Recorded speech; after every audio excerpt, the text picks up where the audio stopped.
নমস্কার, আমি দেব অ্যাস্ট্রোলজার সুজিত। আমার ইউটিউব চ্যানেলে সকলকে স্বাগত জানাই। আজ আমি এই পর্বে আলোচনা করব মিথুন রাশি বা মিথুন লগ্নের জাতক জাতিকাদের 2024-এর শেষ মাস অর্থাৎ ডিসেম্বর মাস কেমন যাবে সেই নিয়ে আমি পুঙ্খানুপুঙ্খভাবে আলোচনা করব। সেই সাথে এই পর্বে আপনারা জানতে পারবেন আপনাদের শরীর স্বাস্থ্য, অর্থপ্রেম, বৈবাহিক জীবন, ভাগ্য, কেরিয়ার, শিক্ষা, ব্যবসা প্রভৃতি। সেই সাথে এই ভিডিওতে আলোচনা করব এই মাসের মহা উপায় কী হবে। আমার এই আলোচনা সম্পূর্ণ গ্রহদের গোচর এর উপর নির্ভর করে কারো ব্যক্তিগত জন্মরাশি নিয়ে এই আলোচনা করা হয়নি। মূল আলোচনায় যাওয়ার আগে আমি বলবো, যারা আমার চ্যানেলটিকে এখনও পর্যন্ত সাবস্ক্রাইব করেননি তাদের অনুরোধ করব, প্লিজ চ্যানেলটিকে সাবস্ক্রাইব করুন এবং ভিডিওটি ভালো লাগলে একটু লাইক দেবেন। আর যদি আপনার এবং আপনাদের ভাগ্যের দিক থেকে কোনো রকম সমস্যা আসলে আমার বুকিং নাম্বারে কল করে বুকিং করুন। জ্যোতিষ এবং তান্ত্রিক ক্রিয়ার মাধ্যমে এখানে সমস্যার সমাধান করা হয়। তাই আপনাদের রিকোয়েস্ট করব, সমস্যাকে কখনো চেপে রাখবেন না। যত চেপে রাখবেন ততই আপনাদের ক্ষতি বা লস হবে। চলুন তাহলে মূল আলোচনা শুরু করা যাক। এই মাসে গ্রহের পজিশন একবার দেখে নেওয়া যাক। প্রথমে আলোচনা করব ডিসেম্বর মাসে স্বাস্থ্য কেমন থাকবে। দেখুন, প্রথম ভাব থেকে স্বাস্থ্যকে বিচার করা হয়, এটা আপনারা জানেন হয়তো।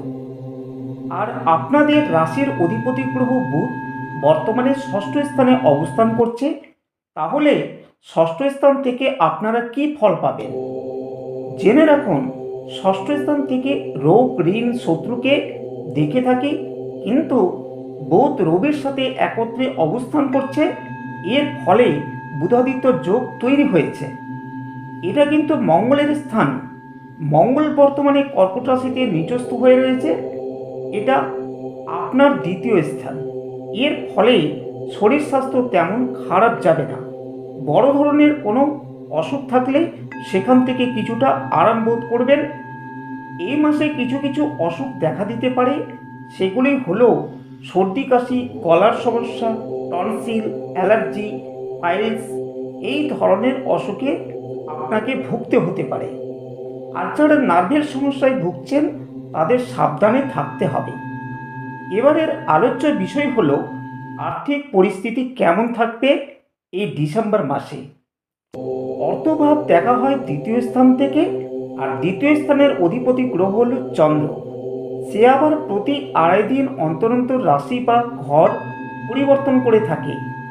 এই চন্দ্র 2.5 দিন অন্তর রাশি পরিবর্তন করার কারণে আপনাদের কিছুদিন আর্থিক ভাগ্য খুব ভালোই থাকে, আবার কিছুদিন আর্থিক ভাগ্য খুব খারাপ হয়ে যায়। মঙ্গল নিচস্থ থাকার কারণে আর্থিক পরিস্থিতি তেমন ভালো যাবে না। অর্থ উপার্জনের জন্য আপনাকে পরিশ্রম করতে হবে অন্যান্য মাসের তুলনায়। উল্টোপাল্টা খরচ করতে যাবেন না, এতে সেভিংসের ঘাটতি হতে পারে। এই মাসে কারো কথা মতো অর্থ ইনভেস্ট করতে যাবেনই না, কারণ কোথাও না কোথাও অর্থ ফেসে যাওয়ার চান্স রয়েছে। অনলাইন ট্রানজ্যাকশন থেকে বিরত থাকুন এই মাসে, তবে আর্থিক উন্নতি হবে কিছুটা। আপনার কর্মক্ষেত্রে আপনার কথার জন্য কিছুটা সমস্যার সৃষ্টি হতে পারে। বড় কোনো কাস্টমারের সাথে সম্পর্ক নষ্ট হতে পারে, সেটা আপনার ব্যবহারের জন্য। এবারের আলোচ্য বিষয় হলো পরিবার ভাগ্য কেমন থাকবে। পরিবার দেখা হয় চতুর্থ স্থান থেকে। বর্তমানে চতুর্থ স্থানে কেতু অবস্থান করছে। অনেক দিন পর কেতু কিন্তু চতুর্থ স্থানে অবস্থান করছে এবং কেতুর উপর দশম দৃষ্টি পড়েছে। এর ফলে জমি জমা বাড়ি নিয়ে কিছুটা ঝামেলা ঝঞ্ঝাট দেখা দিতে পারে। মায়ের শরীর খারাপ হতে পারে, কারণ চতুর্থ স্থানের অধিপতি ষষ্ঠ স্থানে রয়েছে বলে। এই মাসে আপনার মা নার্ভের সমস্যায়, পেটের সমস্যায় ভুগতে পারেন। মায়ের কাছ থেকে অর্থলাভ হতে পারে। বিগত দিনে যদি কোনো মামলা থেকে থাকে তাহলে এই মাসে আপনি জয় হতে পারেন বা আপনার ফরে আসতে পারে। জমি বাড়ি গাড়ি কেনার জন্য এই মাসে ভালো সময় রয়েছে। এই মাসে পরিবার মিলে কোথাও ঘুরতে যেতে পারেন।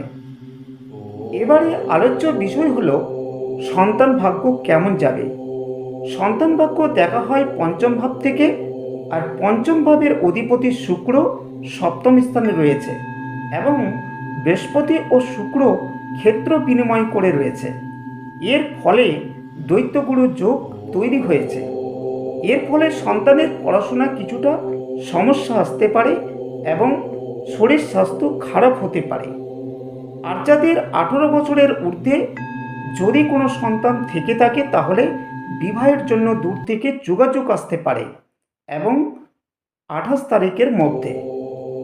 আর যারা সন্তান নেওয়ার জন্য চেষ্টা করছেন তাদের জন্য শুভযোগ তৈরি হয়েছে। এবারে আলোচনা করব এই মাসে পড়াশোনা কেমন হবে। এই মাসে পড়াশোনা খুব ভালো হবে, শিক্ষকের সাপোর্ট থাকবে, কোথাও অ্যাডমিশন হতে চাইলে অ্যাডমিশন হতে পারবে। এই মাসে বিদেশ যাত্রার যোগ রয়েছে, সেটা শিক্ষার জন্য বিদেশ যাত্রা হবে। এই মাসে প্রেম ভাগ্য কেমন থাকবে তা আলোচনা করব। প্রেম দেখা হয় পঞ্চম ভাব থেকে, আর পঞ্চম পতি শুক্র সপ্তম স্থানে অবস্থান করছে। এর ফলে প্রেম খুব ভালো হবে। প্রেম থেকে বিবাহ হওয়ার যোগ ভীষণ রয়েছে। এর পাশাপাশি আপনার পার্টনারের কেরিয়ারের উন্নতি হবে। কোনো ইলেকট্রিক জাতীয় কোনো জিনিস খারাপ হতে পারে বা চুরি হতে পারে, তার জন্য খরচ বাড়তে পারে। এবারে আলোচনা করব দাম্পত্য জীবন কেমন যাবে। সপ্তম স্থান থেকে বিবাহ বা দাম্পত্য জীবন দেখে থাকি, আর সপ্তম স্থানের অধিপতি বৃহস্পতি দ্বাদশ স্থানে অবস্থান করছে এবং সপ্তম স্থানে বর্তমানে শুক্র অবস্থান করছে।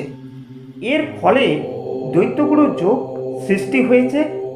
এই যোগের ফলে হাজব্যান্ড ওয়াইফের মধ্যে মতবিরোধ সৃষ্টি হতে পারে, ঝগড়া হতে পারে, রুম চেঞ্জ হতে পারে বা আলাদা থাকতে হতে পারে। 28 তারিখের পর শুক্রের পরিবর্তনের ফলে এই সমস্যা থেকে মুক্তি পাবেন।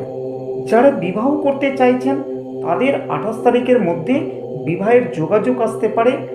আর যদি শ্বশুরবাড়ির সঙ্গে সম্পর্ক খারাপ হয়ে থাকে তাহলে এই মাসে সম্পর্ক ঠিক হয়ে যাওয়ার চান্স রয়েছে। এবারের আলোচ্য বিষয় হলো এই মাসে ভাগ্য কেমন যাবে। ভাগ্যস্থান দেখা হয় নবম ভাব থেকে, আর নবম ভাবে শনি মার্গী পজিশনে রয়েছে। এর ফলে ভাগ্যের যথেষ্ট সাপোর্ট পাবেন। আপনি যা কিছু ভাববেন বা কাজ করবেন সেটাতেই সাফল্য পাবেন। এই সাফল্য ভবিষ্যতের সাফল্য হয়ে উঠবে, কারণ শনি এটা নিজের ঘর, এখানেই সে মার্গী হয়েছেন। এই সময় বাড়িতে পূজা পাঠ করতে পারেন, কোনো তীর্থস্থানে ঘুরতে যেতে পারেন। এই রকম যোগও রয়েছে বর্তমানে। দীর্ঘদিন থেকে পিতার সাথে যে বনমালিন্য চলছিল এই সময় সেটা মিটমাট হয়ে যাবে, আবার পিতার সাপোর্ট পাবেন। এবার আলোচনা করব এই মাসে কর্মভাগ্য কেমন থাকবে। কর্মভাব দেখা হয় দশম ভাব থেকে। বর্তমানে দশম স্থানে রাহু অবস্থান করছে, আর দশম স্থানের অধিপতি দ্বাদশ স্থানে রয়েছে। এর ফলে কর্মক্ষেত্রে হঠাৎ পরিবর্তন আসতে পারে। চাকরি পরিবর্তন করতে চাইলে পরিবর্তন করতে পারেন। হঠাৎ বিদেশ গমন হতে পারে, হঠাৎ চাকরি হতে পারে, ইন্টারভিউতে সফলতা পেতে পারেন। অর্থাৎ রাহু সবসময় হঠাৎ করেই পরিবর্তন ঘটাবে। এবারে আলোচনা করব এই মাসে ব্যবসা কেমন যাবে। ব্যবসা ক্ষেত্র দেখা হয় সপ্তম ভাব থেকে। সপ্তম ভাব নিয়ে আমি আগেই আলোচনা করেছি। অতএব যারা খাদ্যদ্রব্যের বিজনেস করেন, পোশাকের বিজনেস করেন, ফিল্মের সাথে যারা যুক্ত আছেন, যারা সাংবাদিকের সাথে যুক্ত আছেন, ইউটিউব ফেসবুকের সাথে যারা যুক্ত আছেন তাদের ক্ষেত্রে যথেষ্ট উন্নতি হবে। এর পাশাপাশি যে কোনো ব্যবসার ক্ষেত্রে অর্থ রোজগার আসতে পারে। মূল আলোচনাটি এখানে সমাপ্ত করলাম। এবার এই মাসে মহামন্ত্র কি পালন করবেন সেই নিয়ে আলোচনা করব। তবে তার আগে আপনাদের কাছে আমার অনুরোধ, আমার চ্যানেলটিকে সাবস্ক্রাইব করুন এবং অল নোটিফিকেশনটিকে অবশ্যই ক্লিক করবেন। আর যদি ভিডিওটিতে লাইক না করে থাকেন তাহলে একটি লাইক দিবেন। এই মাসে আপনারা বুধির মন্ত্র পাঠ করবেন। মন্ত্রটি হলো ওং ব্রাং বিং ব্রং স বুধায় নমঃ। এবং কর্মস্থানে যাওয়ার সময় সবুজ রঙের রুমাল পকেটে নিয়ে যাবেন, এতে অত্যন্ত ভালো ফলাফল পাবেন। আমার মূল আলোচনাটি এখানেই সমাপ্ত হলো। ততক্ষণে আপনারা ভালো থাকুন, সুস্থ থাকুন। ধন্যবাদ।